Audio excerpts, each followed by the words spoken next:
I'm not Catholic yet, I guess, but once I complete all my sacraments next year, I will be. Praise God.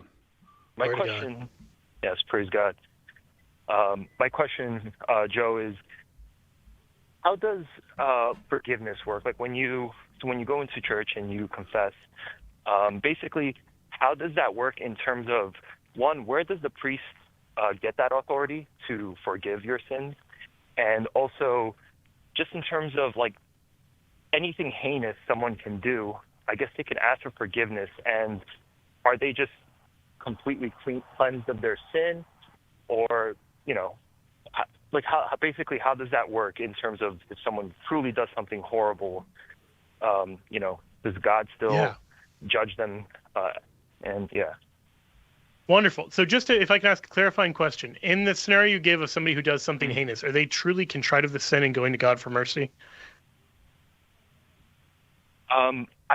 I suppose let's go both ways on that. Let's say, yes, someone truly is trying to repent, trying to, bring their life in the right track or as well as they can. And in the other case, someone is just going through the motions. Okay, wonderful. First of all, fantastic question. Second, the one who is ultimately wronged by sin is God himself. That every sin is a violation of divine law. Now, we might also hurt other people through sin. In fact, we do hurt other people through every sin we do. Even sins that feel completely personal, even sins that feel completely private, we are still hurting other people, partly just by not becoming the saints we're meant to be, partly because we can have a disordered attachment to created things. But first and foremost, sin is an offense against God. And God, as the offended party, is free to forgive, and he's free to forgive on the terms that he would like to forgive. And so one of the things that he does is he sends Jesus into the world with the power to forgive sins. And so in Matthew 9, you have Jesus healing the paralyzed man. And before he even heals the man's broken body, he says to him, "Take heart, my son, your sins are forgiven." That Jesus sees first the spiritual brokenness before he sees even the physical brokenness. And he thinks that is the most important thing to fix. And then almost as an afterthought, to show that he has the power to forgive sins, he tells him, "Rise, take up your mat and go." And the crowds rejoice because they said, we're told they glorified God who'd given such authority to men. That this power to forgive sins is coming from the Father to the Son. But then in John 20, on Easter, Jesus breathes on the apostles and tells them, "Receive the Holy Spirit. Whose sins you forgive are forgiven, whose sins you retain are retained." So he shares the power and authority that he's received from the Father with his church. And he talks about this actually in several different places, that, all authority from heaven and earth he's been given. Go therefore. Like this is in Matthew 28, beginning in verse 18. Like the Great Commission, we are sent out with God's own authority. And repeatedly elsewhere, he talks about giving his authority to his chosen followers. That doesn't mean every individual has it, because you can see right there, he doesn't breathe on every Christian. He breathes on the leaders. He breathes on the apostles. So that's where this authority to forgive sins comes from. People who say, well, God alone can forgive sins, that's the same thing people said when Jesus healed the paralytic. And in one sense, that's correct. But God can share that authority as he chooses, and he does share that authority.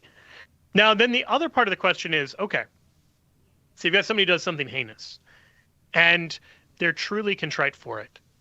Yeah, no sin is bigger than the mercy of God. Now, there was something I said a minute ago that's relevant here. Sin has all kinds of consequences. One of those consequences is this breach of my relationship with God. But there are other consequences. I do damage to my own soul. I harm my relationship with created things. I harm my relationship with my neighbor, etc., etc. Being forgiven by God does not automatically make all of those other offenses or all of the other effects of your offense simply go away. So it is possible for you to commit a crime, to be truly contrite, and still have to pay some kind of sentence for your crime. And it would be completely incorrect to say, I shouldn't have to pay the consequences for my crime because Jesus died on the cross for me. That Jesus' death on the cross is not meant to take away what we call the temporal consequences of sin. What Jesus' death on the cross is meant to resolve is that debt that you can't pay, namely the debt that you owe to God that you would spend all eternity unable to pay were it not for Jesus being the mediator between God and men. So that's the difference. We have these eternal consequences of sin. Jesus handles that. He repairs the broken relationship, but there may be still some areas where we need to be purified and healed. And that's the case whether we're talking about our relationship with humans who may not trust us now, with ourselves because, you've been doing drugs or eating junk food or getting drunk all the time and it does something to your body, or just the fact that, like, you have to be prepared to stand in the fullness of the presence of God in glory. And so it's not enough that you're just forgiven of your sins. You have to actually be freed of all of the attachments you might have to sin as well.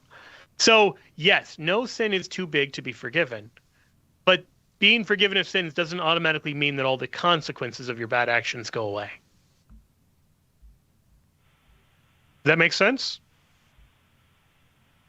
Yes, that makes actually really good sense. And in terms of those consequences, those are things that you might have to pay when you die, but also, here on earth, right?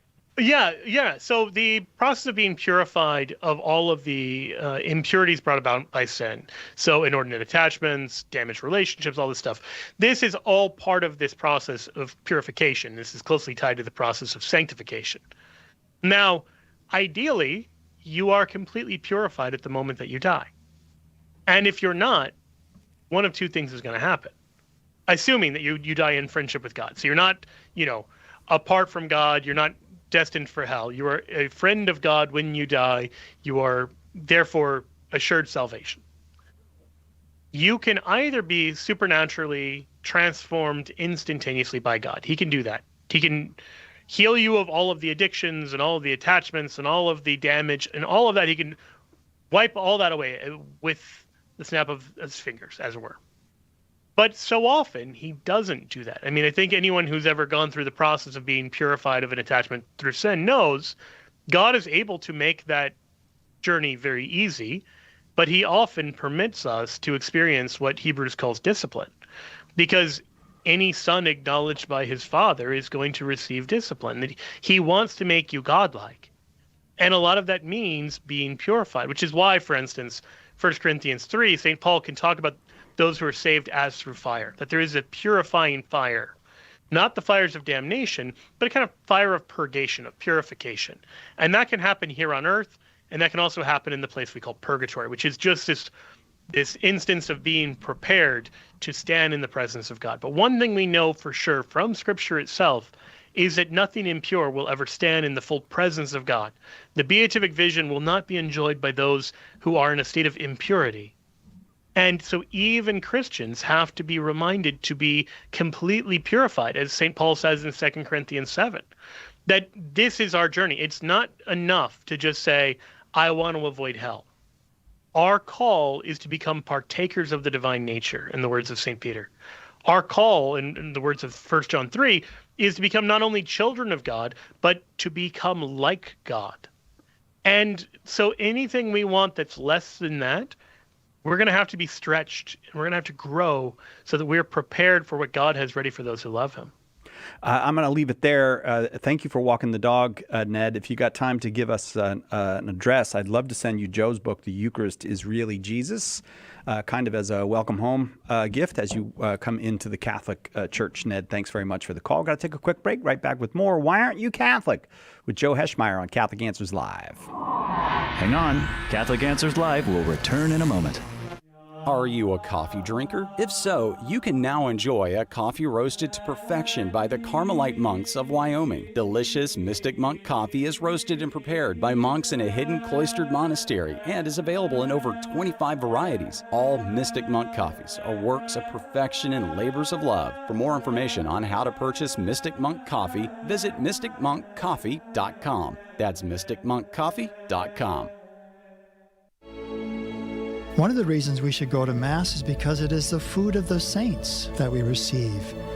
And for the saints, they understood rightly that the time after Holy Communion that those moments are the most precious moments of our lives. The Holy Sacrifice of the Mass, live from the EWTN Chapel, every morning, 8 Eastern, on EWTN Radio and Television.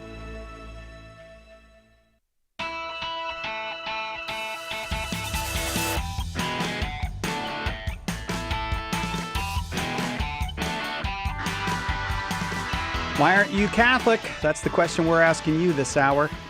If you want to tell us why you're not Catholic, I am looking at 3 open phone lines right now, 888-318-7884. While we wait for your call, we'll go to Lindsay in Seattle, Washington, watching on YouTube. Lindsay, we're very glad you're here. Go ahead with your... Well, no, I shouldn't say it that way. I should say, why aren't you Catholic, Lindsay? So I think I want to be. Okay. All right. We're here to help. That's wonderful. My husband and I are in OCIA, but the one thing that I struggle with, and it's actually not like a mental assent to like the things that most people would struggle with. My issue is I'm Presbyterian, and after my 4th pregnancy, I got a tubal ligation at the advice of my pastor and elders. No moral issue. I got a lot of advice, but then when I started studying Catholicism, I was like, oh no. I was like, I might already be coming in condemned. And that has just really kept me from being like all in, I guess. And so I just really don't know how to like walk through that. Because again, when I was in Presbyterianism, it just wasn't an issue. Yeah, no, it's a great question. The Church's position is very clear on sterilization for both men and for women. It's wrong to do. But not infrequently, we encounter people who, by the time they realize that, it's too late. It's already happened. And it's not required that you attempt to have a reversal, because there can be reversal surgery. But particularly when it comes to women with tubal ligation, I think it's like a fairly low success rate. I think the majority of women are not even considered for the reversals because it's kind of too little too late. So in those cases, it's possible to do irreversible damage to your body. And to be very blunt, in today's day and age, there are more people doing real lasting damage to their bodies with things like gender dysphoria and everything else. God still loves everyone, no matter what you've done to yourself. So no one is beyond the mercy of God just because they haven't treated their body with the respect and dignity that it deserves. So don't allow that to be a place holding you back. There's a beautiful homily that I believe it's Pope Gregory the Great gives on the woman who, in Luke 7, is portrayed as a sinner. And do you remember the story that I'm talking about? She washes Jesus's feet with her tears and dries them with her hair. Well, one of the things that's so beautiful about this is this woman had been using those very parts of her body for sin. And now she's going to use all of those things for good. This is how Gregory puts it. What she had shamefully granted to herself, she now offered to God in a manner worthy of praise. She had desired the things of the earth by her eyes, but now mortifying them with penance, she was crying. She had emphasized the beauty of her hair to adorn her head, but she was now using it to wipe away her tears. Her mouth had uttered words of pride, but now, kissing the feet of the Lord, she was staring at that mouth in the footsteps of her Redeemer. Thus, all that she had in it of attractions to charm, she found there material to sacrifice. She turned her crimes into so many virtues, that all that in her had despised God and sin was put to the service of God in penance. So, part of the Christian message is that if you have some part of yourself that has been misused because of sin, the temptation, and it is a temptation of the enemy, the temptation is to say, you can come before God, but not that other part of you. That part is too damaged from sin. And the Christian message is exactly the opposite. Like, no. Everything that you have that has been given to you by God, except for one thing, and that is your sinfulness, And so when you bring your sins to God, when you bring all of the damage you've done, when you bring all of the ways you may have gone astray, either intentionally or in this case, it sounds like unintentionally, when we take all of the ways we've gone wrong to God, we're giving him the one thing he doesn't already have. And those things are a pleasing offering to be burnt up on the fires of his mercy. So, your body's not a mistake. Your past deeds and all of these things that you've done, the things that you're proud of and the things you're not proud of, all of this can be given to God in this radical way that is properly transformative. So please don't take from this that the Catholic Church thinks you're, partially or completely, beyond redemption or something. You'd be a second-class saint if you became a Catholic. That's just not the case at all. It's precisely in those places of woundedness that we can encounter Christ, just as Thomas encounters Christ through Jesus' own wounds. You know what? I think should we send Lindsay a book? Is there anything that we can send you, Lindsay? Well, I'd be curious as to what her own. Oh, do you want to? How do you feel about everything you just heard, Lindsay? I think it's beautiful. Wonderful. I'm probably just a little too fixated on it than the average person might have been.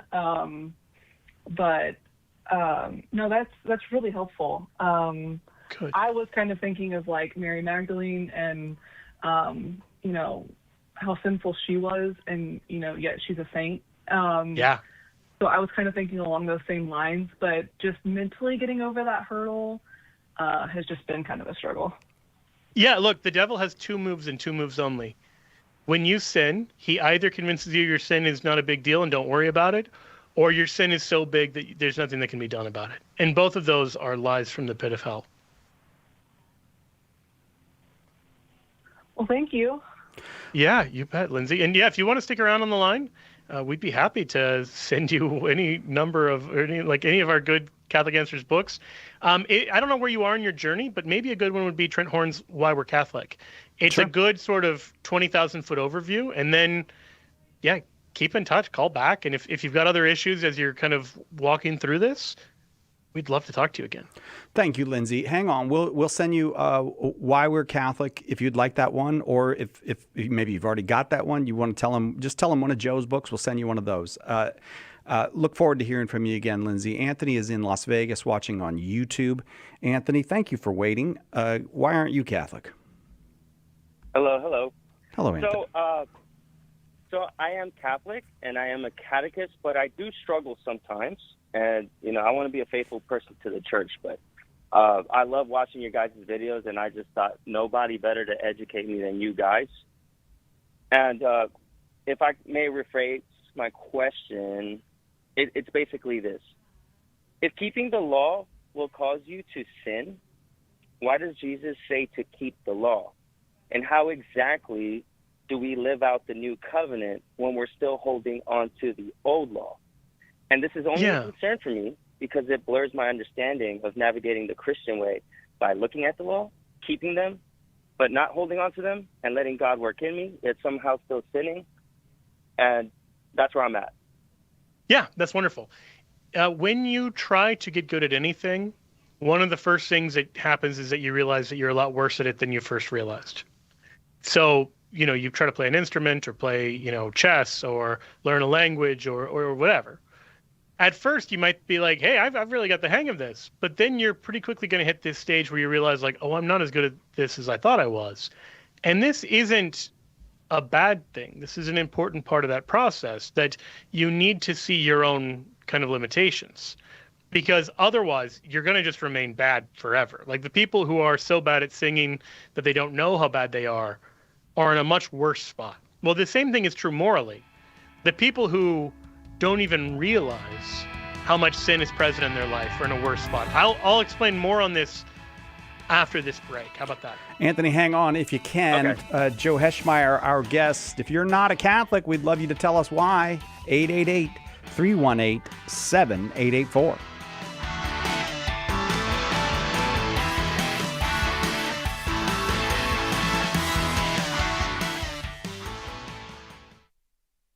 We hope that one of the things that we communicate here at Catholic Answers Live is that our Catholic faith allows us to be fully serious about all the problems we encounter in the church and in the world, but it also lets us have light hearts and maybe even mix in a bit of fun, and that is exactly what our good friend Joe Heschmeyer does in his popular podcast, Shameless Popery.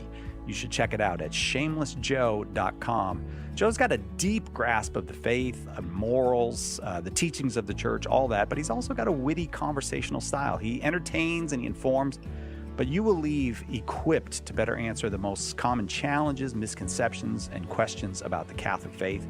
He's got insightful guests, he does on-air debates, and he takes a close look into all the things that you want to know about as a Catholic living today.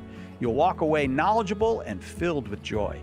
Look for Joe on his YouTube channel. Check him out at shamelessjoe.com or wherever you get your podcasts. And if you like what you hear, become a patron. Throughout history, some Catholics have been among the worst kind of villains, right? Or were they? In Cancelled, historian Steve Weidenkopf digs into the lives and controversies of some of these Catholics whose reputations have been blackened, often unfairly.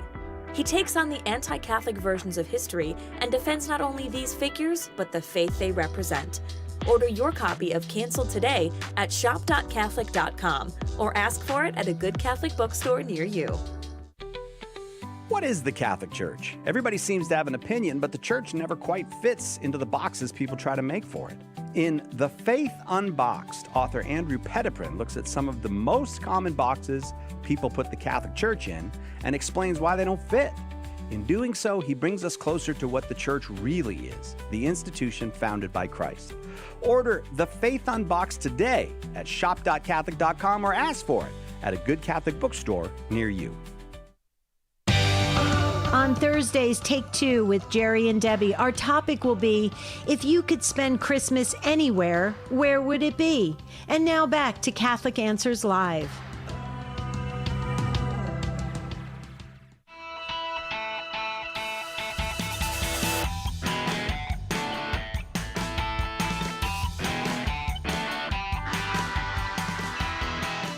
Welcome back. Catholic Answers Live. On the phone, we've got Anthony in Las Vegas with a question about the law. And Joe, you were in the midst of answering about the law and the old law and sin when we had to go to the break. So it's all yours, Joe Heschmeyer. Right. So one of the ways I heard it described recently, and I can't remember who I'm stealing this from, so credit where it's due, but I don't know where that is, compares it to like light coming into a dark room, where you already had a bunch of stuff out in your room, but now that the light's there, you can see all the mess. Or if I often, before I got married, would have a situation where I thought a shirt was clean and looked fairly ironed, and then I would take it from the darkness of my room to the bright light outside and realize it looked worse than I had realized. Or you start to clean, and then you realize things are more of a mess than you thought they were before. So all of those are ways that sort of imperfectly point to one of the things the law is doing. The moral law exists both to show us how we ought to live, but also because the more you try to live it, the more you realize how much you're falling short of that. So here's the thing. Whether a particular action rises to the level of a sin, whether it's something you are doing knowingly wrong or not, it is still harming you. And this is something we don't talk enough about, which is like, we talk about whether it's considered a sin or not. If somebody does this bad thing, did they have enough knowledge? Did they have enough consent? Those are important questions, particularly to keep us from judging our neighbor. But sometimes it can obscure a more basic reality. The reason certain actions are sinful are because they hurt you. Like if you drink poison on purpose, that's sinful. You're trying to kill yourself. If you drink poison on accident, that's not a sin. But it's still really bad. It's still something you don't want to have happen. And so having a warning label on the side of the poison that says, this is poison, on the one hand, now if you drink that poison, it's sinful in a way it wasn't before. On the other hand, well, now you know not to do it because it's poisonous and will kill you. So all of those things that we're told not to do, it's not because God doesn't want us to have fun. It's not because God's against our flourishing. It's the opposite. He knows the things that are bad for us, the things that are harmful, for the people we are and the people we're made to be because he made us. And so we want the moral law to tell us how we ought to live and how we ought not to live so we can become the kind of creatures we're meant to be, and avoid the kind of things that hurt us, whether it rises to the level of sin or not. Does that make sense? Oh, I did it again, Joe. I put you have like 2 jobs. That's a lot of jobs. I know. I put them on hold for the break, and I forgot to take them off hold. Anthony, did that make sense to you? No, it really did. I think you guys are killing it. I think this has been, sorry for the noise in the background. This has really been hindering my faith to a degree because, you know, I join a lot of those TikTok lives and, you know, I go into the apologetics. I'm trying, you know, I'm really trying. Yeah. Beautiful. Sometimes I landed with these new covenant theologists guys, and then they just kind of spoke some sense, you know, an angle I've never seen the faith before, you know, where they say, well, you got to walk by faith and not by sight. You got to let the Spirit do the things. Why would you ever look at the law? You're looking at the mirror. What are you going to do about it? And I was like, that's actually a good point. Like, I don't know if that goes against any Catholic teaching. I gotcha. Yeah, I mean, a good thing that should give us pause with that kind of reasoning is, well, why would God give this to us if it was bad for us? And again, I would say it's like having a warning label on a bottle of poison. The other thing that we should know is that there is no such thing as a people without the law of God. So if you read in Romans, there's a couple passages in the first 3 chapters that are very important. Because this is, I mean, a lot of what Romans 1-3 is talking about is about what do we make of the Gentiles who don't seem to have the law? And he's going to say, no, they do. That when the Gentiles, this is Romans 2:14, when Gentiles who have not the law do by nature what the law requires, they're a lot of themselves, even though they do not have the law. He means that they don't have the Mosaic law, but they still have what he's going to call the law written on their hearts, that God has already spoken to them at the level of conscience. And this means both that there are already warning labels. Like even the person who's never heard the gospel in an explicitly Christian form already knows there's some things they want to do that are good for them, and there's some things they want to do that are bad for them. Everyone who's lived more than about a week knows that. And the consequence of that, in part, is that it doesn't just mean that they have conscience, they have the law of God in their heart, but also, if you press them, I bet they could tell you they have a long history of doing the things they knew they were not supposed to do. So it's easy as a Christian to imagine, oh, we don't want to let everybody else know about the moral law because then they'll have culpability. And St. Paul in Romans 1 says just the opposite, that no, if it seems like they don't have the law of God, it's because they have turned away from the law of God written on their hearts to pursue sin, that they've numbed the law of God written on their hearts, that they've deadened that voice of God within because they want sin, not because they're in some kind of innocent state of ignorance. So we want to avoid an attitude that treats non-Christians or the unevangelized like some pristine moral wilderness that has never been tainted by sin. It's not. And it is rather a place where there are people who are made in the goodness of God and yet struggle with sin and can, I think to a man, point to times where they knew, whether they knew it coming from God or just from the voice of conscience, they knew they should have done one thing and they did another thing instead.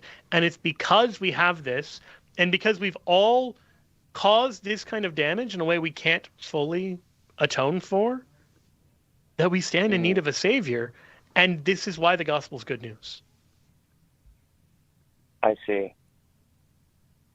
Well, so, go ahead. Go ahead, I'm Anthony. so sorry.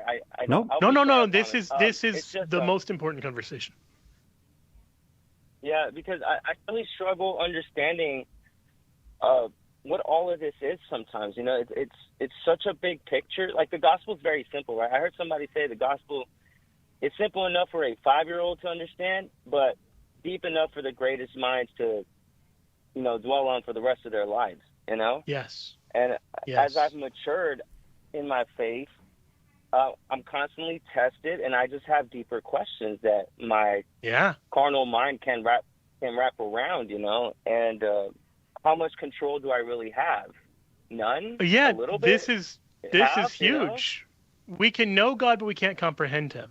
Meaning, to comprehend something is to know it inside and out, to have a total mastery. We're never going to have that in our relationship to God because he's infinite and we're not. But what we instead have is something like the experience of going to the ocean. Like, I love to go to the ocean with my kids when we're in California. And the little kids can play in the water and kind of the shallow end. And the older they get, they can go a little deeper and a little deeper.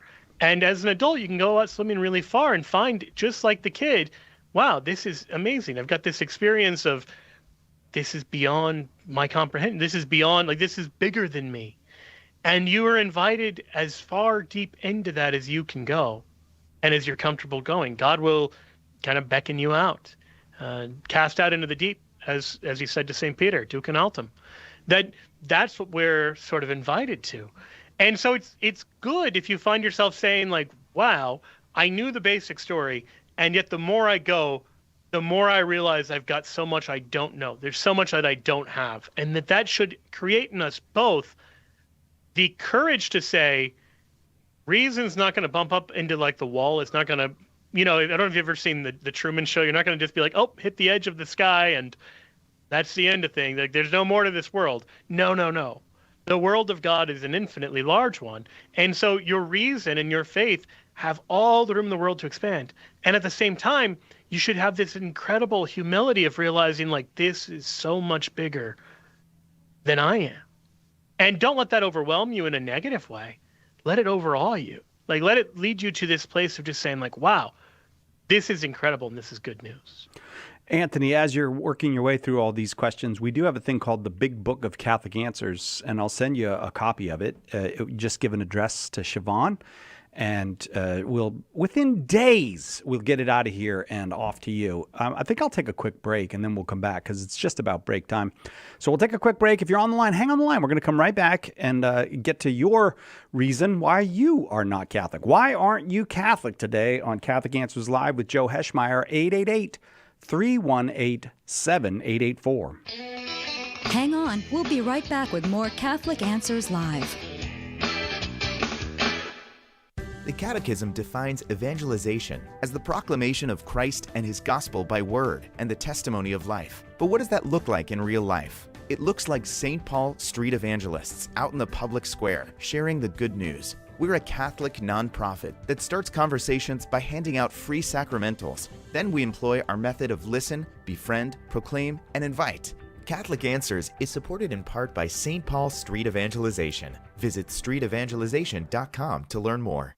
Mother Angelica had a simple goal when she began EWTN: to reach the world with the gospel message. EWTN radio services transmit 24/7 on over 500 domestic and international AM and FM radio affiliates, satellite radio, and web streaming. We've never wavered from our mandate to proclaim the truth and majesty of the Catholic faith. Thank you for joining EWTN in this mission.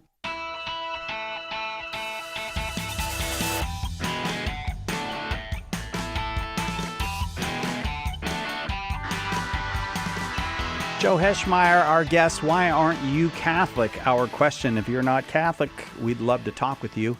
Back to the phones we'll go, because every single line is full, and that's the time to start answering some questions. Jordan is in Charleston, South Carolina, watching on YouTube. Jordan, thanks for waiting. Why aren't you Catholic? Hi, can you hear me all right? Yeah, we can. Very good. Good deal. So it's, I grew up Presbyterian, but I'm definitely swimming in the Tiber at the moment. Which direction are you swimming in the Tiber? It goes two directions. I'm swimming towards Rome. Okay, all right. Swimming towards Rome. Actually, on the Tiber, you want to be swimming away from Rome towards the Vatican. Now that I think about it, it's a complicated metaphor. Yeah, that's kind of complicated, isn't it? Yeah. Okay, but yes, we get the idea. Yeah, go ahead.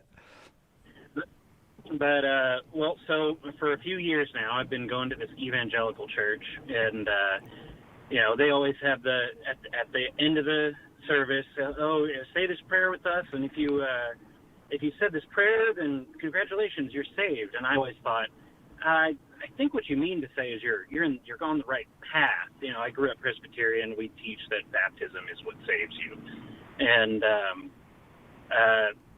you know, recently I found out that no, that they meant what they said at this church, but they still do baptisms, and they do it in the Trinitarian form. You know, I baptize you in the name of the Father, the Son, and the Holy Spirit. So I guess really my question is, if a church conducts Trinitarian baptism, but simultaneously teaches you that it's not necessary for your salvation, is it still a valid baptism? Oh, great question. Yeah, it's a great question. It is. They're doing damage, but they're doing damage at the kind of catechetical level because they're making people feel less of a need to get life-saving baptism. But the way baptism works, and the reason this is true, is because baptism is the work of God, not of man. And so as long as you're doing the things that God tells you to do, you are faithfully following his instruction. It's possible for it to do more than you kind of give it credit for. Do you remember the story of Naaman the Syrian? This is 2 Kings chapter 5. Naaman has leprosy, and he decides to go, he hears about Elisha the prophet, and he decides to go to see if he can heal him. And Elisha doesn't even come out. He sends a servant out, and he tells him to go wash in the Jordan 7 times, and then his flesh will be restored and he'll be clean. And Naaman is serious, because he said he expected the prophet would come out to him and stand and call him the name of the Lord his God and wave his hand over the place and cure him. You know, he wanted a cool, like, prophet doing a prophet thing, supernatural, miraculous looking thing. And instead, he's getting this seemingly mundane ritual of going into the water 7 times. And I think this is a struggle a lot of our Baptist brothers and sisters have, of if baptism was some incredible work where there was, you know, a smoke show and light show and incredible actions, and there was, you know, a worship band really kicking into high gear, and then you saw like the signs and wonders and all this glorious power, I think a lot of them would be completely ready to believe, yeah, that could be miraculous. But when God comes in the still small voice, when he comes in this mundane looking action of going to wash, that is harder for some people to believe in. And it was harder for Naaman to believe in.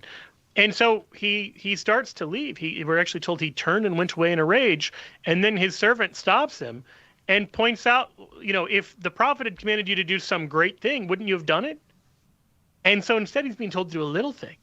Well, verse 14, Naaman goes down and he submits to this. He still seems a little unconvinced, but he believes enough to go along with it. So he went down and dipped himself 7 times in the Jordan, according to the word of the man of God, and his flesh was restored like the flesh of a little child, and he was clean. I love this passage because the connection to baptism seems so obvious. In John 3, Jesus tells us we have to be born again of water and the Spirit. And here, Naaman is born again visibly, physically, externally. He has like the skin of a newborn. And this is obviously a prefigurement for what's going to happen in baptism. And all of the struggles Naaman has with baptism, how could something this seemingly trivial work, are the struggles so many Christians have today with baptism. But just like Naaman, if in the teeth of those struggles they continue to say, but you know what, we're going to do baptism anyway, God will still work through that, because the glorious thing is sacraments work even if you don't have a good understanding of how the sacraments work. Like, people can receive sacraments without being experts on the sacraments. You don't have to pass a theology quiz to get confirmation. You don't have to have a full understanding of how it is Christ is present in the Eucharist to receive First Communion. You know, like all of these things, you can say, you know what, Jesus gave this to us, we're going to accept it, we're going to do it. And even if you have errors mixed in there, it can happen that there's still enough there that the sacrament still works. And in this case, because it's a Trinitarian baptism, there's enough there. That makes sense, Jordan?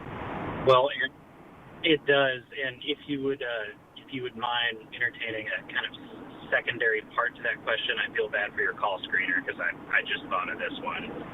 Go for it.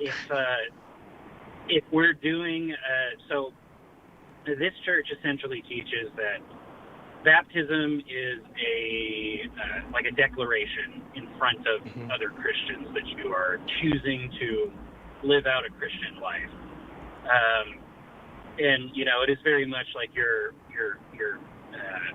stereotypical evangelical, lights and smoke machines and everything kind of deal. I would assume no, because it is a blessed sacrament, or I said blessed. Blessed might not be the right word, but because it is a holy sacrament, baptism. But in this context, could it be reaching towards vanity in a way? I mean, the way you do baptism, I wouldn't stress too much about that, but there is a sense in which you can turn it into sort of a show about yourself. I mean, I don't think I'm telling you any great secret when I say this is a concern for weddings as well. Weddings can easily become a sort of narcissistic look at me kind of moment. And God can still give you the sacrament of holy matrimony, even if you have impure motives. Like, even if you're wanting simultaneously, say, to be married in the eyes of God and to have a really special day all about you, like those are mixed motives. God can still work even through your mixed motives. So the person who believes enough to say yes to baptism and is actually open to receiving what's going on there, even if their motives aren't great, God can work through all of that. I noticed, by the way, only too late, that we were talking about this whole name and baptism in the Jordan, and your name is, of course, Jordan. This is it was called an aptonym, so it's very fitting the person who calls about baptism should be named Jordan. Aptonym is also my superhero name, which is weird. Jordan, the worst power. Thanks for the call. But I would tell you what, because your question was about baptism, or your multiple questions, you just kept asking questions. You wouldn't stop, Jordan. That's not true. I'd like to send 7 times. I'd like to send you Carlo Broussard's book, Baptism Now Saves You. It's his latest book, and it gets into very much of what you and Joe were just talking about. I've got time to keep going. So, Jordan, hang on. Give us an address. We'll send off Baptism Now Saves You. Miguel in Boston, watching on YouTube. Hello, Miguel. Why aren't you Catholic? Miguel?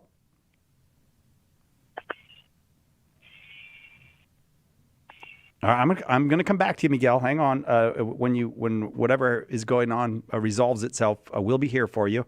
We're not going to hang up on you, but I'm going to move on to Ryan. I want to say Miguel Amateur, like not Miguel Pro. No, Joe, you don't want to say it. You have to work Blessed so Miguel hard. Pro. Look him up. Wait, He's fantastic. First of all, you have to know who Miguel Pro is. You have to know that you're making a reference to Miguel Pro when you call this Miguel an amateur. And that's insulting. It is. Miguel. It is. But it's complimentary to Miguel Pro, which is important. But sometimes people say, I enjoy Joe's puns. And I just think there's something so wrong with the world. Ryan in St. Louis, which is in Missouri, listening to EWTN on Channel 130, Sirius XM satellite radio. Glad you're here, Ryan. Go ahead with your question. Good evening, gentlemen. Good evening. So this actually segues pretty well from Jordan. But to answer the first question, why am I not Catholic? It's 107 days until Easter. God bless you, Richard. That's wonderful. Yeah. My wife and I, as I've mentioned before, are in OCIA, so soon. So with regards to salvation, and some of our Protestant brothers and sisters will point to this and they'll say, well, in the Bible it says, those who call on the name of the Lord will be saved. If you believe in the Lord Jesus Christ and that God raised him from the dead, you'll be saved. However, the Catholic Church has taught that there's no salvation outside of the church. So how would one reconcile those two things which seem to be very disparate? Yeah, that's a great question. So there are a couple things to think about there. I have found the people who make that claim, that they take Acts 2:21 to just be like, as long as you do something like a sinner's prayer, you're good to go. Many of those same people would not say Mormons are saved, even though Mormons would say, no, we also call in the name of the Lord. And the reason I think they wouldn't say Mormons are saved is because in the background, they tend to have some awareness that, in fact, to even call on the name of the Lord, to have Jesus as Lord, that sort of thing, you need to have some kind of properly ordered relationship with him. Because many will say on that day, Lord, Lord, did we not cast out mighty demons in your name? And he'll say, depart from me, I never knew you. Only the one who does the will of my Father in heaven will be saved. So what does that mean? Well, I think it means this. To call Jesus Lord is to call him Master. And that means two things. Number one, you know enough about who he is to recognize his identity. Because if you don't have a theological relationship with God, you can't really call him Lord. You can't have that relationship with him. And number two, it means doing the things that he tells you to do. Like, I can call Jesus Lord, but that's meaningless if I don't actually treat him as Lord. And I think that's fairly clear from Jesus' own words. This is Matthew 7, verse 21 to 23, where he warns. And, he talks about those who say to him, Lord, Lord. He literally says, not everyone who says to me, Lord, Lord, shall enter the kingdom of heaven, but he who does the will of my Father who is in heaven. So if saying Lord, Lord is enough, if that's all that is meant by calling on the name of the Lord, then you would just have a biblical contradiction, because Jesus says, no, there's more to it than that. And one of the red flags that, of course, there's more to it than that is there's more of the Bible. Like, anytime somebody says the only thing you need is this one verse or this one passage, the red flag that should be going up immediately is like, well, then why did they give us the rest of the Bible? Like, why does God reveal the rest of this story if there was just like one sentence in there I needed? I could just black out the rest and be, oh, okay, fine. I just call this guy Lord and I'm good. Of course there's more to it than that. Now, that's just the misuse of Acts 2:21. The positive side to it there is that everyone who is following Christ as Lord is in a saving relationship with him, even if they're confused about some aspects of what it is to follow him. And so, as the Catechism puts it, in saying there's no salvation outside the church, another way of approaching that is to understand it in kind of the reverse. That it means that all of those who are saved are incorporated into the community of God, the church. And it may be that elements of that community don't even realize they're part of that community. That you could have people who are Catholic who don't realize they're Catholic. St. Paul talks about this in 1 Corinthians 12, when he says that even if the eye should say to the hand, I don't need you, or even if the ear should say to the eye that it's not part of the body, it's no less part of the body. So there are going to be some people on the last day who were part of this community, the Catholic Church, even though they had a damaged relationship with it because they misunderstood part of the instructions they were given from the Lord who they were trying to follow. Ryan, thanks. That, as you can hear, that brings us right to the break. If you're on the line, hang on the line. We're going to come back, and we'll let you tell us why you're not Catholic. Ryan, if you hang on the line real quick, we'll send you a copy of Joe's book, The Early Church Was the Catholic Church. Joe Heschmeyer is our guest. Why aren't you Catholic is our topic, and Catholic Answers Live will continue right after this.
Welcome back. Catholic Answers Live. Joe Heschmeyer, still our guest. We couldn't get rid of him during the break, but that's good for you. You get to tell him why you aren't Catholic. If you're not Catholic, we're asking callers today, why aren't you Catholic? We are, and we make no bones about it. We'd like you to be as well.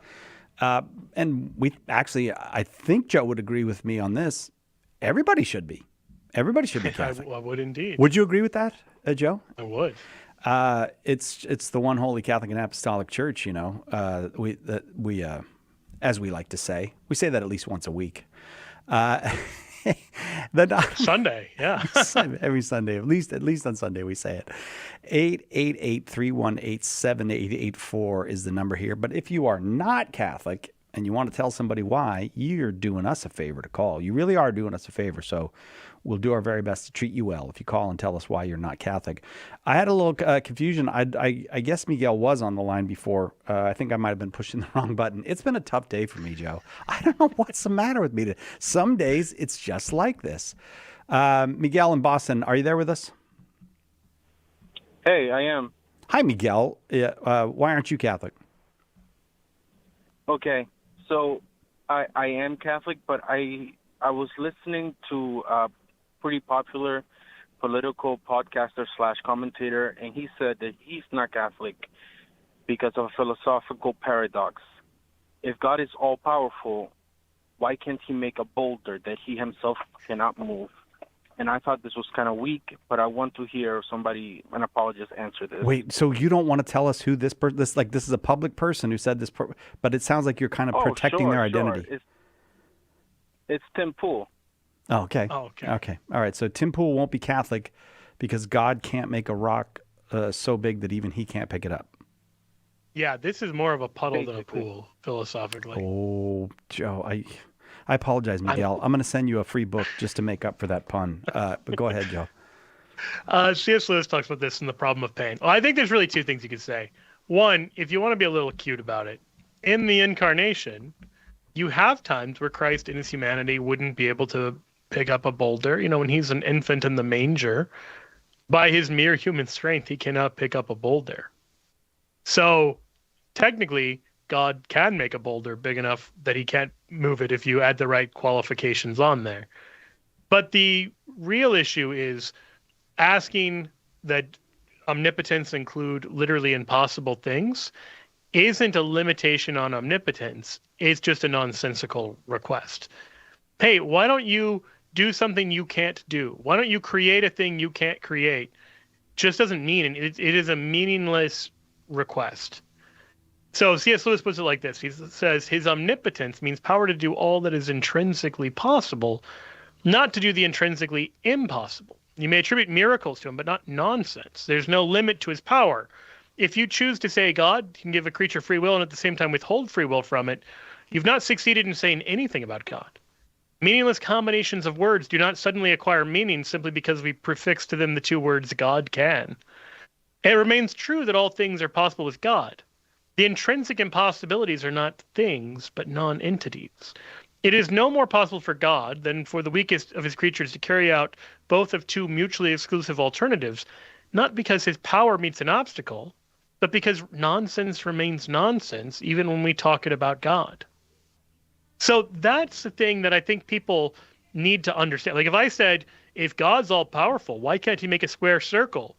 The reason he can't make a square circle is because that doesn't mean anything. Those are just meaningless words put together. So insisting that he creates something that is more powerful than him is a nonsensical kind of demand to place on God. Unless, again, you make some caveats like, could he make something in his divinity that his unaided humanity wouldn't be able to lift? Yes, he certainly can do that. He did do that.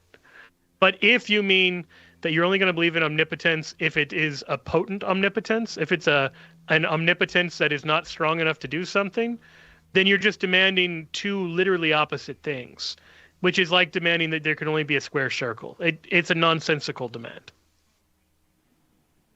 Does that get at what you were thinking, Miguel, or did you want more on that? Or is there something that you think would be helpful to Tim Pool on this one? Are you guys hearing me? I think my phone call dropped. Oh, yeah, no, we can hear you now. We can hear you now, yeah. Oh, okay. No, I think, Joe, you answered it perfectly. That's exactly what I was thinking, that this paradox was kind of solved in Christ's life. But to be fair to Tim Pool, I don't think he was being cute.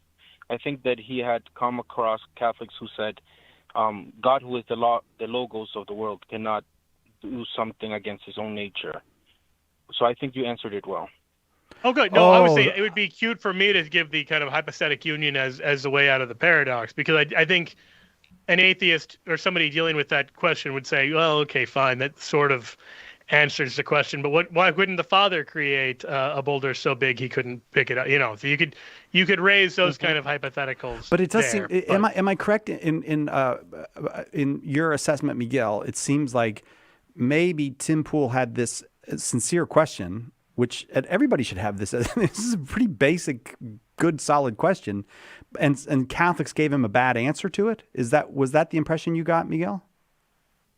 Yeah, I kind of get the feeling that the Catholics were trying to be maybe too smart, too philosophical. We don't have that problem here. Okay, well, I thank you very much. I said I was going to give you a book. Do you want the big book of Catholic Answers? Does that sound good? Yes, that would be perfect. Thank you. Wait, it sounded like you wanted to shop there for a minute, though. Was there a different book that you had in mind? Because we do allow pre-Christmas. No, Okay. I wanted to egg Joe on his puns. I love them. I said a good pun the other day, and I thought to myself, Joe would have loved that pun. You know what? This is fantastic. It's horrible. You are going to make me this is horrible. Even more Worse. insufferable, even less sufferable. Miguel, I regret that I even took your call now. I regret the whole thing. By the way, is this the 19th Amendment? Because it's about to be universal suffrage over here. Oh my gosh, it's just horrible. Miguel, hang on. We're going to send you the big book of Catholic Answers, and I guess we're just going to muddle through now that you've encouraged Joe to do the one thing I tried to get him to stop doing. Hunter is in Texas watching on YouTube in North Carolina. I have no idea what that means, Siobhan. I'm not sure what you're saying to me there. Hunter, why aren't you Catholic? Hi, can you hear me? Oh, not NC standard for stood for not Catholic. Not North Carolina. I got confused. We get these little notes on the caller, and I got confused on the note on you. I apologize. So you are not a Catholic, Hunter, and so I'm happy to ask you, why aren't you Catholic, Hunter? So I guess my current issue is I know like all the dogmas, specifically the Marian dogmas, the Immaculate Conception, and the perpetual virginity and all those, and of course papal infallibility. And I guess my understanding is I know with Catholicism, the idea is that there is salvation within the church. So to be within the church is to have salvation, of course, to an extent, as long as you repent. But, and of course, salvation comes through Christ alone. But I feel like to be a part of the Catholic Church, you have to believe in these dogmas. And I feel like, and to be a part of the church means that you are on the path of salvation. So I guess it just comes across that I feel like dogmas are made a part of salvation. So like you have to believe these things about Mary to be saved, to be part of the church, to be a part of that salvation, and the Pope as well. And I guess that's just kind of like a barrier for me. Just even though I might agree with most of them, it's just I feel like that makes Mary a part of salvation, which I love her, but of course, Christ is the only way to salvation. Sure. So is the issue with dogma being necessary for salvation, or with particular dogmas being necessary for salvation? I think just the dogmas in general that aren't about Christ himself. Obviously, well, I guess that's born of a virgin and stuff. Where I'm going with this. So take something like the Trinity. Take something about like the Christological doctrines. You've got people who try to follow Jesus who get questions related to the Trinity wrong. You've got people who try to follow Jesus who get questions related to Christology wrong. Right? I mean, we could even point to high-profile people like William Lane Craig, for instance, is wrong about Christology. He gets basic Christology wrong, and in such a way that it raises serious questions as to what he even understands the Trinity to be, because his idea of natures and wills is all a muddle. And he believes things that the church has explicitly condemned in the early days of the church. And I don't mean to pick on him. I mean to give him as an example as someone who's obviously trying to follow Jesus, and yet who is wrong about Christology and seemingly wrong about Trinitarian doctrine. There's plenty of other prominent Protestants who are heretics, not just on like stuff that is distinctly Catholic, but getting basic Christology wrong, getting their understanding of what the Trinity means wrong. Does that stuff matter for salvation or no? I think Christology in that sense definitely does matter. I think, we need to know who Jesus was and how do we define him to fully follow him. It's more so just the dogmas about Mary and the Pope, like I said, infallibility and Immaculate Conception. And I guess I can understand, and I have heard good arguments on why she would have been sinless with the Old Testament and how, she had to be pure to hold something holy, and of course Christ was holy. But I guess just, I don't know, I feel like those dogmas are more about her with the bodily assumption and all that it makes it feel like more specifically like you have to believe these things about her.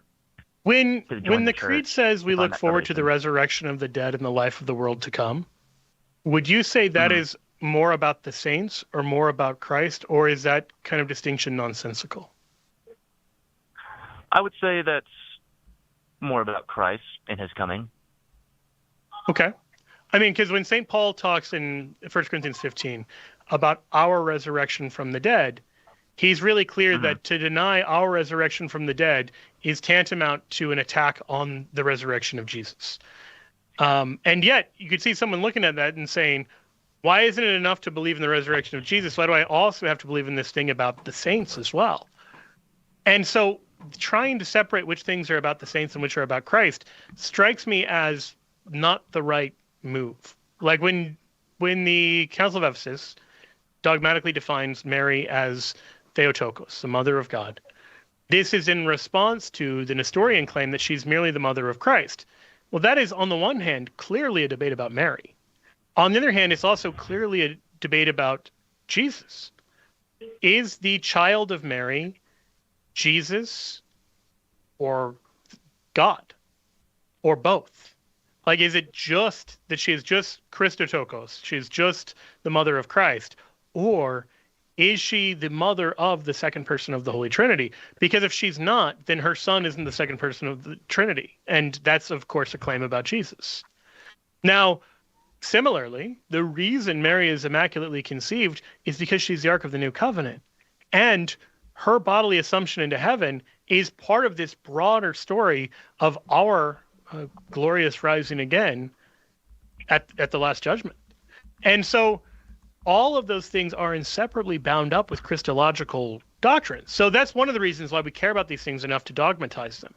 But I think if we believe that the church has the authority to declare dogma, like if the church has the authority to declare dogmatically, you must believe in the Trinity, you must believe in this Christology to be saved, then it follows that we should listen to the church when she's declaring other things, even things we may be less comfortable about, dogmatically in the same way.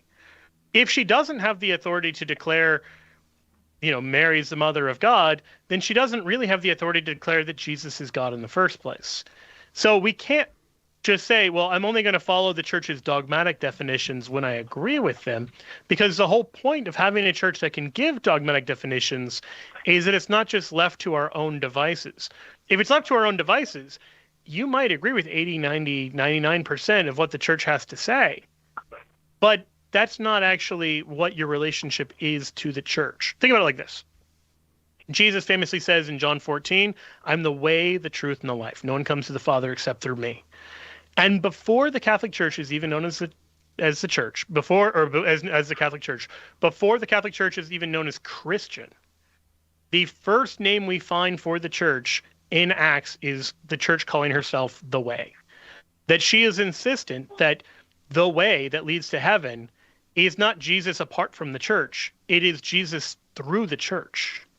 That the way, the truth, and the life isn't the head without the body. It's the whole Christ. Ephesians 1:23 describes Jesus the head and the church his body as the whole Christ, or the total Christ. And so you can't have Jesus without the church. it's just impossible in its fullness. That's why it matters that we are in this relationship with the church.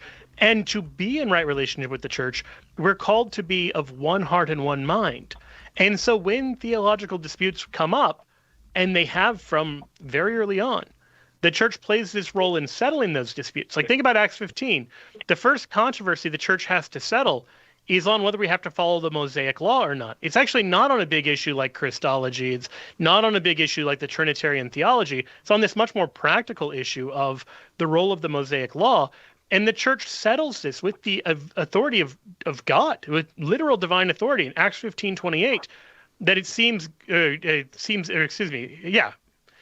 seemed good to the Holy Spirit and to us to lay upon you no greater burden than these necessary things. So the church has declared from the very beginning that it has the authority to decide dogma, to declare which things are necessary, and to do so with the power of the Holy Spirit. Like, if those things are true, then we can accept Acts 15, we can accept the Trinitarian statements, the Christological statements, the Marian statements. If that's not true, then we're not left with like everything except the Assumption of Mary. We're left with no authority to decide any of those things. Does that make sense as a distinction? I suppose like a little bit, yeah. I guess, to add, my thought is, I can't remember if it's St. Justin or Jerome, but I've always heard from Protestant apologists that they didn't, or one of them, didn't have a high view of Mary, and they're regarded as a saint. I don't know, would that be excused because this was before it was dogmatized, it was fully accepted? I mean, this is early church we're talking, or... I would be skeptical that they didn't have a high view of Mary. Some of the early Christians believed that she sinned, but often these declarations were that she'd like sinned once. So what often happens is that you have these Protestants kind of proof texting. Now, it's true. You will find people who don't believe Mary was entirely sinless for her entire life. Broadly speaking, you've got three camps. You've got those who said she was sinless from the moment of her conception. You've got those who, with the kind of confusing in terms of the way ensoulment was understood in the early days. You had people who thought maybe her body had sin in it, but then when it was united with her soul, then it was purified.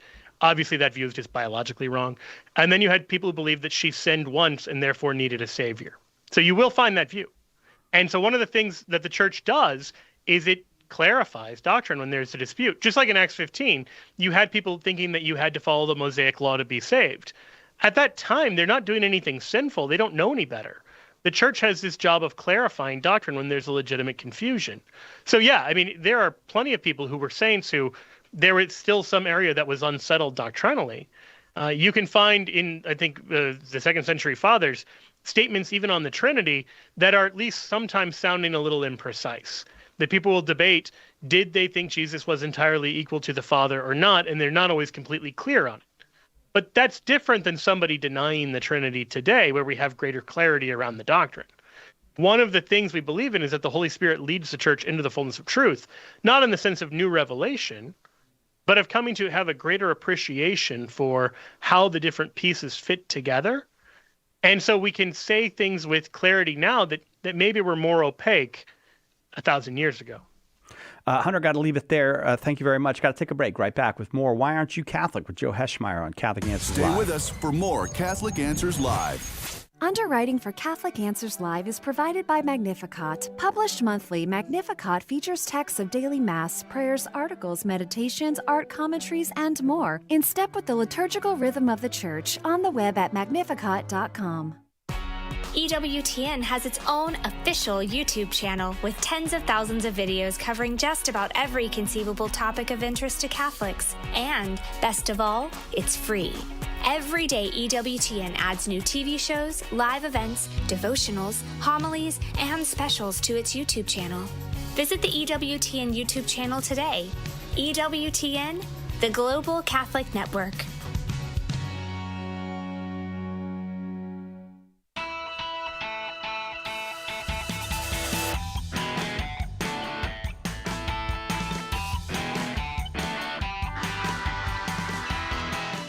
Joe Heschmeyer, our guest this hour. He's going down the Rhine on the Catholic Answers flannel panel cruise from Amsterdam to Basel. It starts on May 3rd. There's some pre-cruise stuff if you want to do it in Amsterdam. Departs Amsterdam May 3rd. I think it's the 14th, 3rd through 14th. 14th it arrives in Basel, Switzerland. See all these wonderful sites like Aachen, where Charlemagne tried so hard to make Europe a unified Christian empire. Tried to restore the Roman Empire, but go places like visit where Hildegard of Bingen was, maybe one of the greatest people of the period of Christendom, certainly, and just a fascinating person, Hildegard of Bingen.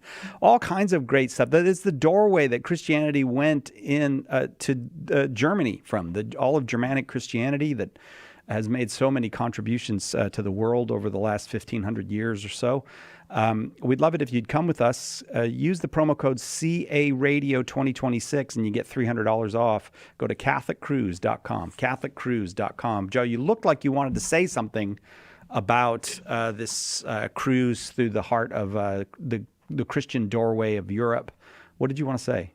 I had just the dumbest things to say. Oh, and then I thought, no, these things were actually too dumb to say. Oh, yeah. It was just going to be like, whose Rhine is it anyway? I mean, it was just going to be terrible. It actually gives me a sense of hope that you're asking yourself, is this too dumb to say? Like the fact that I feel like you're growing up, Joe. Promo code CA Radio, and I thought, no, you hear a radio. And so these are the things you were not going to say. Is what you're saying. Yeah, good for you, Joe. Definitely, these are some more things I would not say. CA, letter C, letter A, Radio 2026. Use that promo code at CatholicCruise.com. We'd love it if you'd come with us. We're going off to Salt Lake City now, where Richard is listening to EWTN on Channel 130, Sirius XM Satellite Radio. Richard, why aren't you Catholic? Why am I not Catholic is because I haven't been baptized yet. I'm actually meeting with the priest tonight to plan that. We're looking at the Epiphany. Oh, wow. Make it happen. That's exciting. And you know what? I'm so glad you said that because I think a lot of people think the only way to come into the Catholic Church is to wait until the Easter Vigil. But that's up to your pastor. So you should talk to your pastor. So you think on the Feast of the Epiphany, you will be welcomed into the Catholic Church? That's the date the priest is talking about. And I'm going to a Maronite church. It's a long story, but that's where I found the Catholic Church, was in the local Maronite church. Beautiful. The closest church to my house. That's I came great. out of Mormonism some years ago and went through all the other obstacle courses of Protestantism, Orthodoxy, and so on and so forth, and landed here. Well, I'm sure they're delighted that you're coming in to the Maronite. Is it right? I never know what to say, Joe. Rite, the Maronite rite of the Catholic Church? You say Maronite Church. Maronite the Church. Rite is okay. more the liturgical. It's actually its own church. Yeah. Okay. It's its own rite, but it's also its own church. So, anyway, so my question was, one of the things I'm having a hard time doing is picking a confirmation saint. Can you offer some suggestions on how to do that? Yeah. I would say try to figure out which saints have already chosen you. Because I have found in my experience that overwhelmingly, when people really explore that, they'll realize there's some saint they feel very drawn to, and that they can't really explain like why that saint had such a big pull for them. And that's a good sign that you're being sort of invited into a spiritual friendship. So maybe in the case of, your own journey, maybe Saint Charbel or someone is very influential because, the great Maronite saint. Or right. Who knows? I don't know enough of your own journey. Like whoever it was that first planted those seeds, if you can say these saints were really influential for me, or here's a saint I just have this deep admiration for, those kind of qualities are things to take very seriously. And then know that in taking them on as a patron, you really are entrusting yourself to their intercession and inviting them into a kind of spiritual friendship. You can't make a mistake in this. It isn't like the other saints are going to feel snubbed and then they're going to ignore you when you ask for their help. But it's a special moment and something I think should be taken seriously. Yeah, it's funny you say that because it makes me think back on an Orthodox saint while I was going through discerning Orthodoxy that I feel particularly drawn to, but I know I can't do that. Well, who was it? Saint Nectarios. Oh, you've exceeded my grasp. I don't know Saint Nicarios. He's a recent one. He's from the early, I think, like the 1913s, around there, 1920s. Yeah. So anyway, that's fine. I do like Saint Charbel. He's quite an amazing saint. And then I'm also feel drawn to Saint Carlo Acutis. Oh, there you go. There you go. Well, what he's done. See, like I said, as soon as you ask people this, they pretty quickly know. And so I would just say make a short list of the people who, if you were put on the spot, the people you don't have to reach far for, those are the ones you should be, I think, discerning very seriously. I'll tell you what, Richard. I like what you said at first about the one that feels like he's drawing me to them. Yeah, that's right. Richard, I'll tell you what, the early church was the Catholic Church. Certainly the Maronite Church is the Catholic Church. So if you'd like a copy of that book, The Early Church Was the Catholic Church, hang on, give us an address and we'll send it off. Right back with more Why Aren't You Catholic with Joe.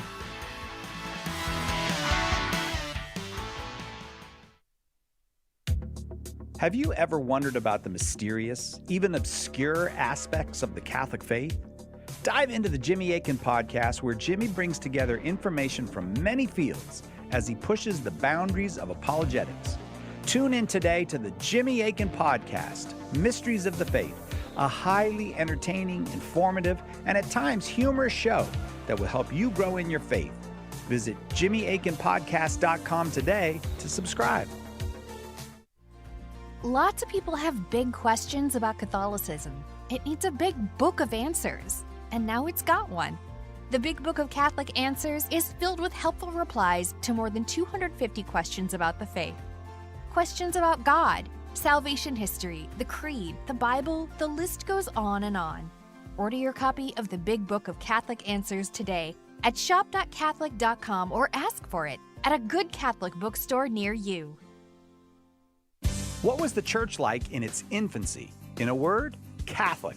And Joe Heschmeyer has the receipts. In his best-selling book, The Early Church Was the Catholic Church, he gives you the details from the historical records of the first 2 centuries of Christianity. Right now, get a copy for just $10, plus free shipping if you live in the continental United States.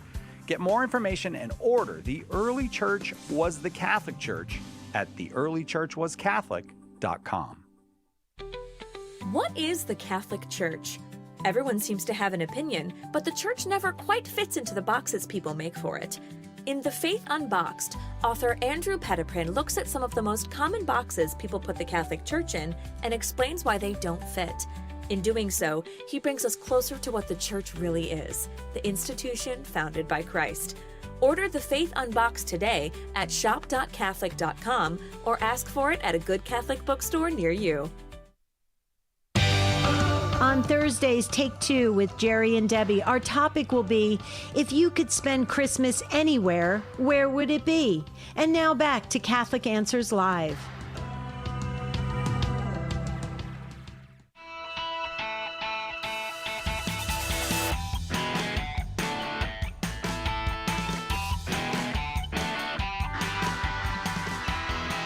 Welcome back to Catholic Answers Live.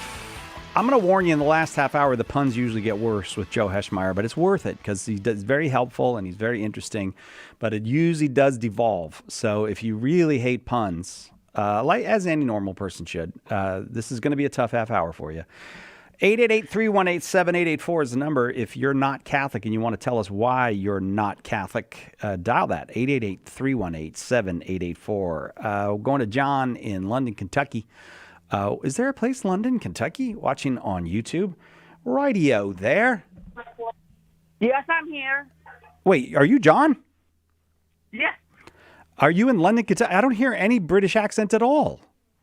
I'm in London, Kentucky. Okay, I guess that's a I different... might hear a very slight Kentucky accent. All right. Why aren't you Catholic? Yeah, I'm studying the original church through the King James Version. Okay. And I've made some things in my mind. So there's 2 different versions of that word Catholic. There's the original version, which means universal church, and then there's the Roman Catholic. Okay. I want to make that clear. Okay. I've done. I can't tell if that's a question or a statement. It's the question also is, what do I study? I've been studying the original church fathers along with reading the New Testament fully, and I'm saying it's not complete from my Southern Baptist background. It doesn't match with your Southern. Is that what you mean? It doesn't quite match with your Southern Baptist background? Yeah. Okay, and what parts are missing? Well, when I start reading Clement, both Clements, and all the other church fathers, there's more stuff to it than what it says. Just by going by scripture alone. When you read those early church fathers, like Clement, for example, does the early church seem more Catholic to you than you expected it? It seems like I've read both versions. Like the church as it is now, a lot of it does agree, but it's advanced beyond what the original term meant when they were talking about it, like simplified universal church. Okay, I might be able to speak to that if I'm understanding what you're saying correctly. There's this very popular kind of Protestant story that because the word Catholic means universal, that it just meant everybody following Jesus. Is that more or less what you think? Yes. Okay, so the first person to use the term Catholic Church is Ignatius of Antioch. He's a disciple of the Apostle John, we believe. He is the bishop of Antioch. And the line that this comes from is chapter 8 from his letter to the Smyrnians. And he says, "See that you all follow the bishop, even as Jesus Christ does the Father, and the presbytery as you would the apostles, and reverence the deacons as being the institution of God. Let no man do anything connected with the church without the bishop. Let that be deemed a proper Eucharist, which is either by the bishop or by one to whom he entrusted it. Wherever the bishop shall appear, there let the multitude also be. Even as wherever Jesus Christ is, there is the Catholic Church."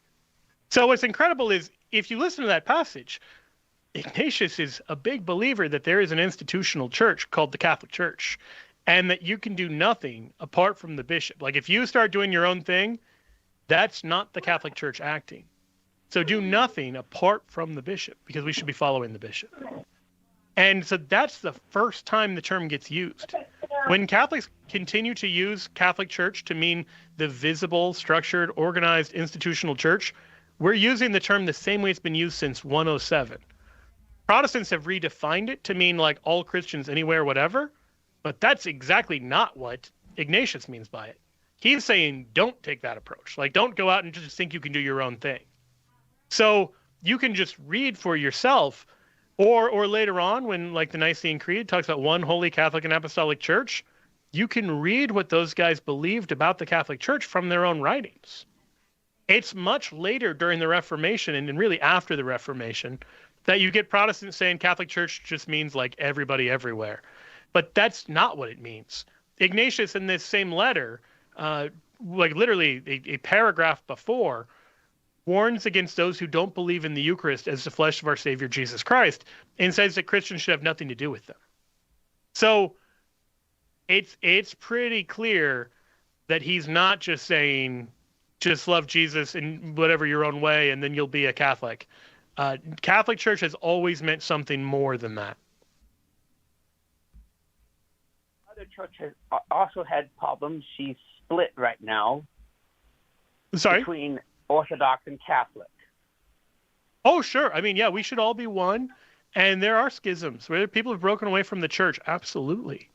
You've got ex-Catholic Protestants. You've got ex-Catholic Orthodox. You've got entire churches that have broken away. You've got a bunch of denominations that left the church. Like, amen. Like, if you want to say there's been corruption, if you want to say there have been people who've left, if you want to say that, like, we'll agree with all of that. That doesn't change that the Catholic Church is the Catholic Church. I also want to say that I'm seeing the Catholic and Orthodox as the original structure, even if she's kind of hurt herself. So I think that's right. And yep, you can see the tracing all of that back to the apostolic roots. If you're reading the Church Fathers, which I really applaud, pretty soon, I hope you get to Irenaeus in his book Against Heresies. It's a slog at parts when he's explaining the ins and outs of Gnosticism and all of that. But I always point people to Book 3, Chapter 3, where he talks about how it's a matter of necessity that every church agrees with the Church of Rome on account of its preeminent authority. Those are his words and not mine. I mean, I said Church of Rome. He says the very great, the very ancient, universally known church founded and organized at Rome. But all of those are his words. Just read Book 3, Chapter 3. It's paragraph 2. He talks about how it's a matter of necessity we agree with the Church of Rome. And he's writing these words in 180. And so that's 180, not 1 AD. Apparently I said that confusingly last time. This is the book that first tells us Matthew, Mark, Luke, and John are the 4 Gospels. Irenaeus is a student of Polycarp, who was a student of the Apostle John. And so he is in this kind of second generation after the Apostles. And we have every reason to believe that he knows the Christian story. And when he's saying that we have to be in union with the Church of Rome, I think that's an important detail that we should heed, that we should listen to. And that should answer the question of what church should I be a part of? If you want to hang on, we'll send you a copy of Joe's book, The Early Church Was the Catholic Church. I am going to keep moving because I do see there are quite a few more folks on the line. But thank you very much, John. Appreciate the conversation. Why aren't you Catholic? That's our question for callers today. We're going to Maryland, where Tapiwa is watching on YouTube. I hope that I pronounced that right. Is that correct? Hello. Hello. Hello. Could you pronounce your first name for us? Oh, it's actually Tapiwa. Tapiwa. Okay. Thank you very much. I hope I got a little closer on the second try. Yeah. Why aren't you Catholic? So I'm actually trying to call. I was calling in to actually, what's the word? Steelman the argument. I'm actually Catholic. Okay. If somebody was to say I'm not Catholic because I don't see enough Catholics doing street preaching, reaching out and stuff like. I've been on a kind of a rabbit hole of seeing, ministers and people debating Muslims and stuff like that. So I haven't seen many Catholics actually going out on the street and stuff like that. So if somebody were to say I'm not Catholic because of that very fact, would that be a good argument? I'm going to say a couple words, and then I want to actually turn it over to Cy because he has a great book to promote just on this question. But I would say this. Number one, we should be better at ordinary people going out and evangelizing. That may or may not look like going out on the street.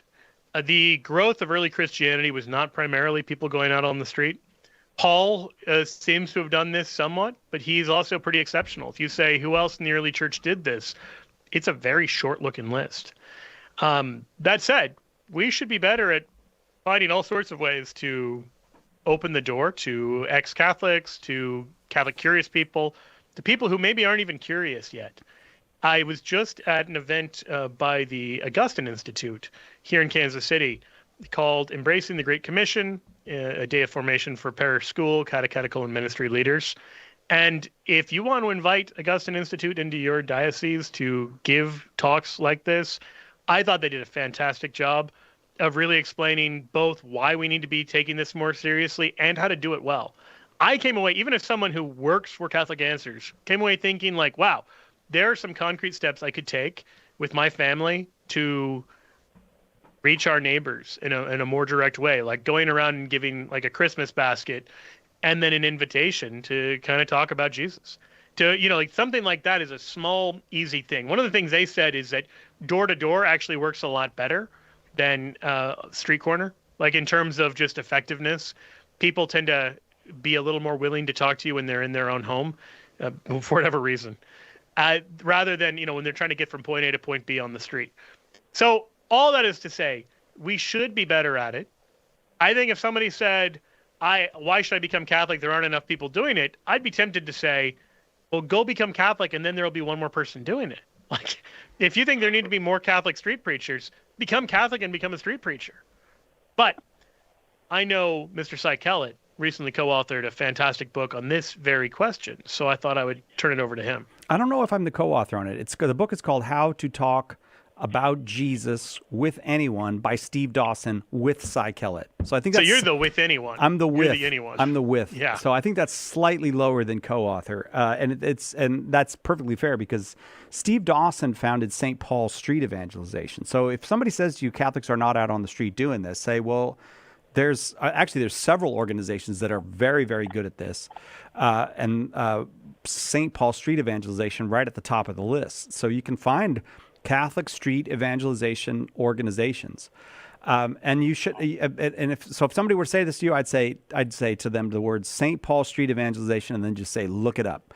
And you'll see that there are many, many Catholics going out in the street doing this. I also think everyone on earth should buy a copy of How to Talk About Jesus with Anyone by Steve Dawson with Cy Kellett. Mostly it helped me pay my bills and stuff, but also because they can learn how to talk about Jesus on the street with anyone. One other thing I would say, you would be amazed at the Catholic tradition of doing just what Joe just said about going door to door.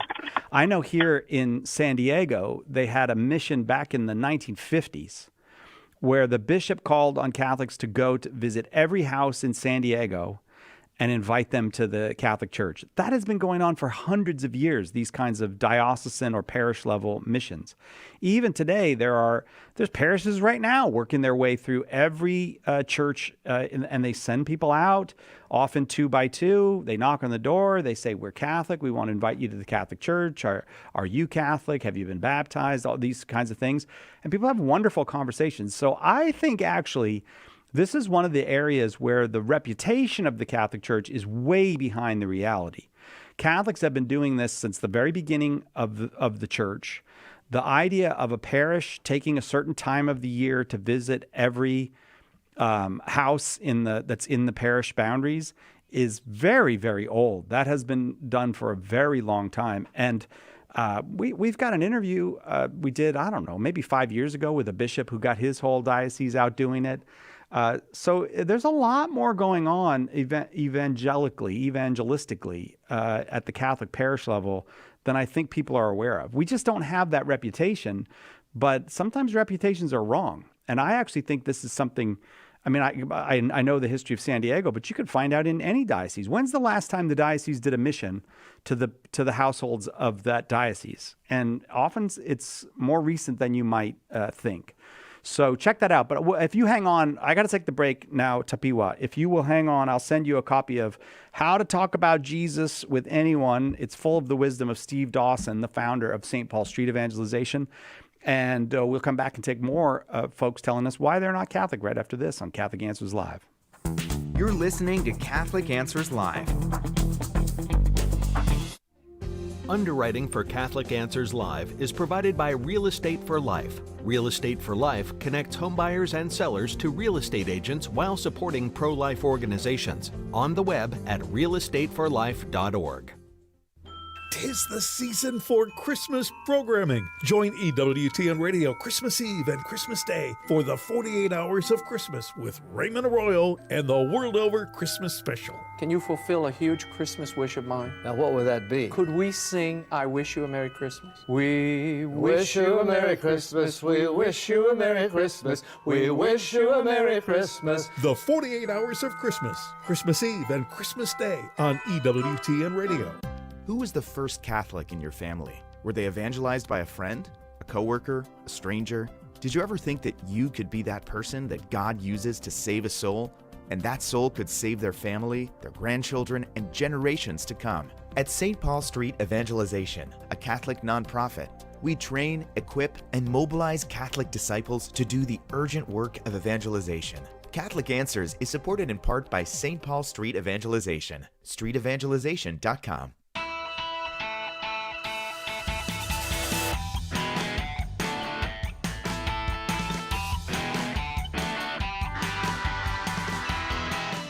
All right, we're working our way through the calls. Again, I want to say thanks to everybody who has called, non-Catholics being generous enough to spend their time with us, explaining to us why they're not Catholics, helping us to make a Catholic radio program. That means a lot to us. Thank you for the calls. I'm going to go to Mike in Northern Virginia, listening on 103.1 FM. Glad to have you here, Mike. Why aren't you Catholic? Hey, this is Colonel Mike, and I'm with the Two Mikes podcast. Oh. And I always have people on who want to speak about God, and I was a Catholic. And then I read the Bible, and then I read Two Babylons by Alexander Hickman. Oh, yeah. And you've read that book, I'm sure, the way you giggle, right? I have. That book is, I really enjoy that book, but it's not rooted in history. It is a good book. It's a funny book, but kind of unintentionally funny. But we'll get into that, yeah. Okay, but here's the thing, guys. You know, there's a lot of, with regards to Judaism and Catholicism and even Protestantism, there's a lot of stuff that's traditions of men, as you understand. Am I correct? It depends. There's so many nuances we'd have to make for that to make sure that you and I mean the same things by that. But sure, there are man-made traditions in every religion, culture, family, whatever. I mean, anything you do with your family that's not like directly mandated by the Bible, like if you say we go to church at this time of day, that's technically a tradition of men. So sure. And the reason I say that, and I enjoy this conversation, thank you for having me on. You know, when I read the Bible, then I got into the Bible a little bit more as I got older and older. I realized there's a lot of traditions of men, including the Rome changing the Sabbath keeping to Sunday keeping, which is written by Cardinal Gibbons that was in Baltimore in the 1890s. You know, I don't think anybody has the right as a human to change God's commandment. Now, can I have your answer? Well, what are you claiming happened? And maybe when? Well, no, I think the 10th commandment, on the 10 commandments, the fourth commandment says, remember to keep the Sabbath holy.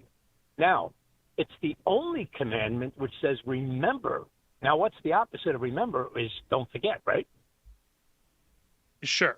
But what are you saying happened? Okay, so, well, what happened is the church, the Catholic Church, the founding of the Catholic Church, changed the day of worship from Saturday to Sunday, and we call it the Lord's Day.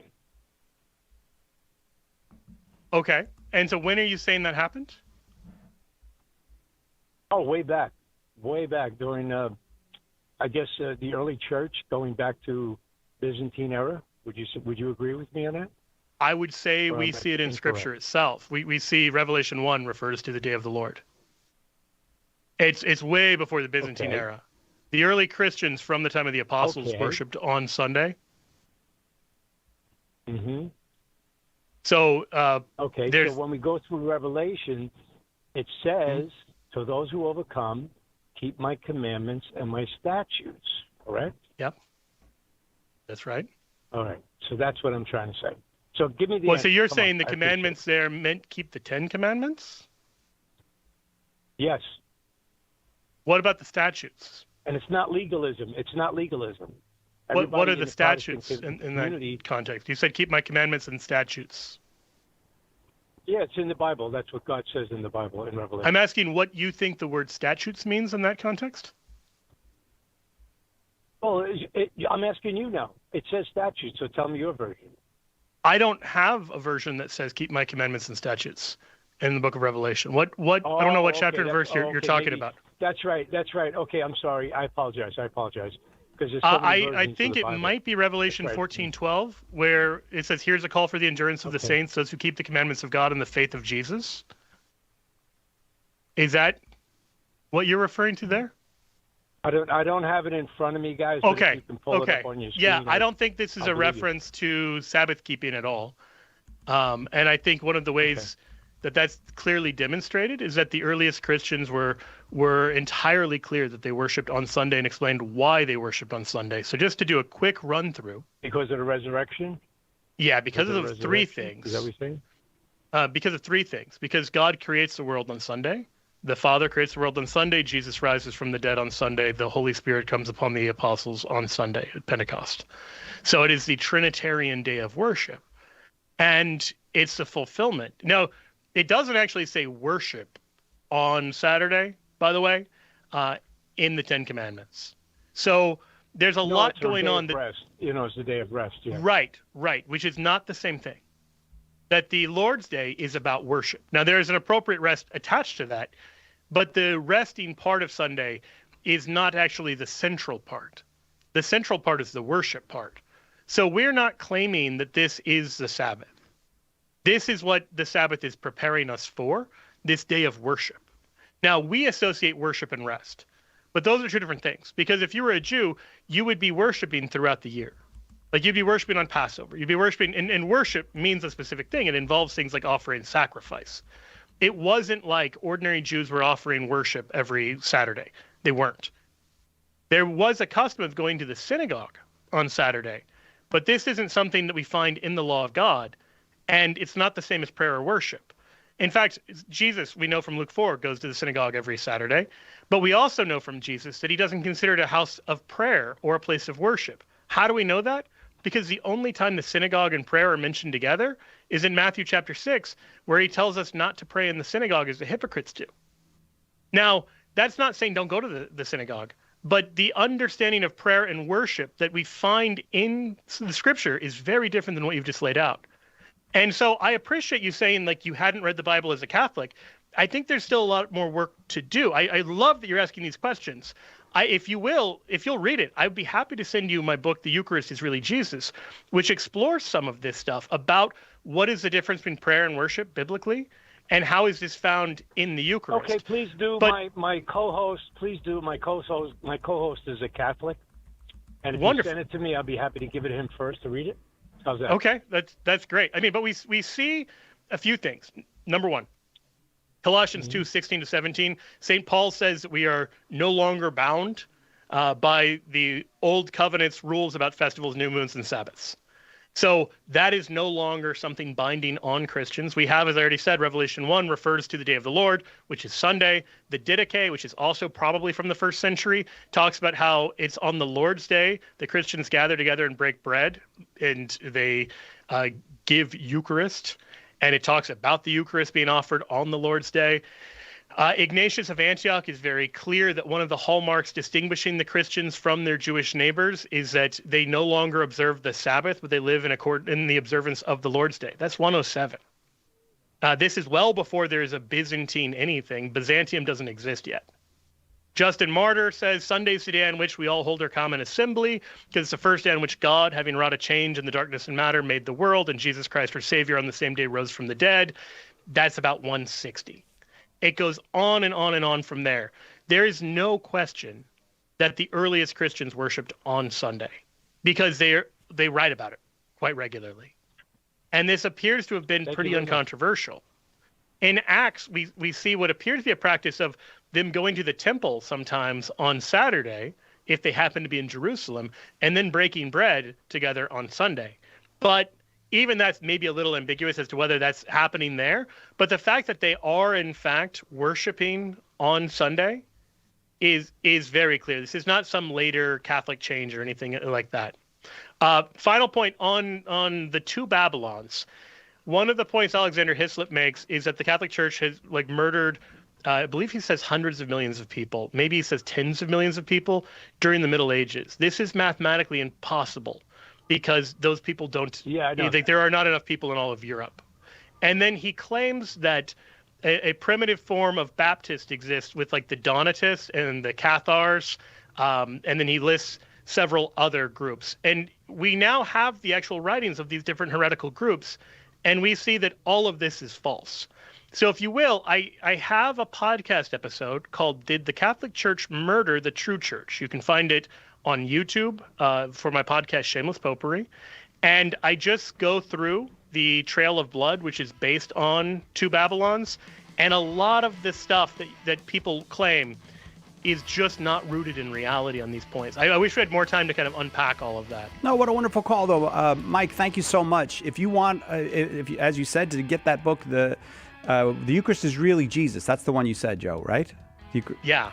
Okay, just hang on. Give us an address. We'll send it to you. You can run it by the other mic and then read it if you like. But I have to say thank you because, as you know, when the music starts playing, you got to go. And we got to go. Joe Heschmeyer. God bless you in your debate. I believe you're doing... Yes, I'm going tomorrow to have a dialogue with a Mormon and a Protestant, and then on Friday I'm debating the Mormon, Jacob Hansen, on the question of great apostasy. We'll look for it. It'll be out on Monday where people can see it. Joe Heschmeyer, thank you so much. That'll do it for us. We'll see you tomorrow, God willing, right here on Catholic Answers Live.